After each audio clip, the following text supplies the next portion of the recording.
Alhamdulillah malee maal qabna jecha biraa barjawartu hiikamee dhageessanii hafiraa. Iyyaa dabarsaa hiikameera iyyichi siluma sirrii miti isaaniin malu bakkichi. Baguma nagaan baate wal argite sabaanii boru mana dhufeen si dubbisaanii.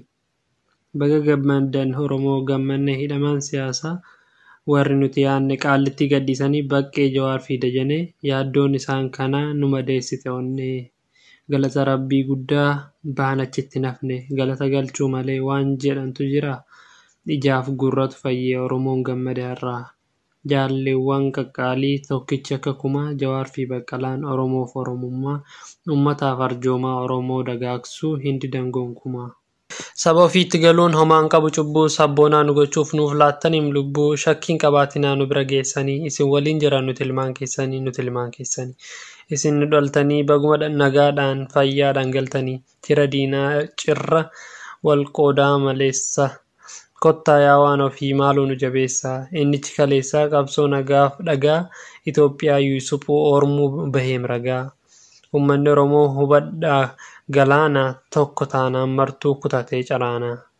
Ija mukaa soorachaa waan nyaatamu dhabdanii hongee hamtuu dhamdhamaa dheebuudhaan gaggabdanii jaallammee qof biraa gaggabaa awwaaltanii isin kan irra haftan kunaas nuuf dhiyaattanii. Abdiin keessan uummata misaayilii dhaadannoo kottaa nuuf tokkummeessaa hin gatinaa yaadannoo qeerroof qarreetu jira kan homaa hin feene dhara isin irraa dhalanneem hin dagatinaa daraa. Yaa guca qabsoo sabaa abbaa dhaloota qubee abdiin kee guutee jira kan diina dhagaan gubee kottuutii toora galchii saba kee wal mufatee adaraan fixaan baase sabboonummaa gufatee ani obsa dhabeen dirqiinsiif barreessee lubbuu koon siif kenna kaayyoo kee jabeessee harka duwwaan jira garummoo si faana rasaasni siif dhufus dursee ana dhaanaa. Ani sodaan qabu siin faarsa lallabee barnuuf hin wayyu yoo qomoon wal dhabee irbuu seennee jirra tokkummaan kakannee nuti eebbifamoodhas gaahuma dhalannee garuu ilaalchatu gargar nu fageessaa bar ormatu diigeem Oromoo kaleessaa Oromoon si qabaa Oromoo qabaadhu.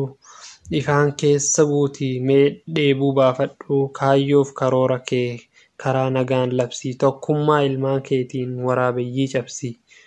Rafnee bulaan jiruun eebbichaa'ee ormi gammachuudhaan barnutti fincaa'ee ani hanga beekutti akkasiin hiikamaa akka dhuunfaa kootti kanumaan siif dhaama gootawwan kan keenya ifaajii keessaniin koora Oromoo harkaa qabaa kabajaadhaan nooraa.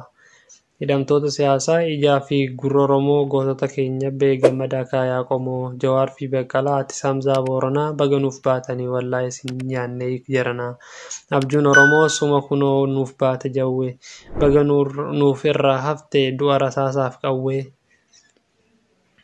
Laata nurraa ajjeesanii jennee yaadda'uu turre qaallittiidhaa nuuf baate bagan ijaan si garree.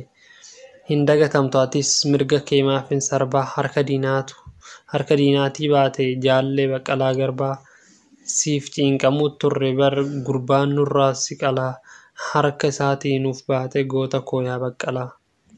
Adamoo qabsaa'otaa hidha fakkii koronaa baga keessa nuuf baate ati Hamzaa Booranaa qillintoo qeeraa qalmaa du'a qawweef baazuqaa kunoo keessa nuuf baate gammadi yaa Hamzuuqaa.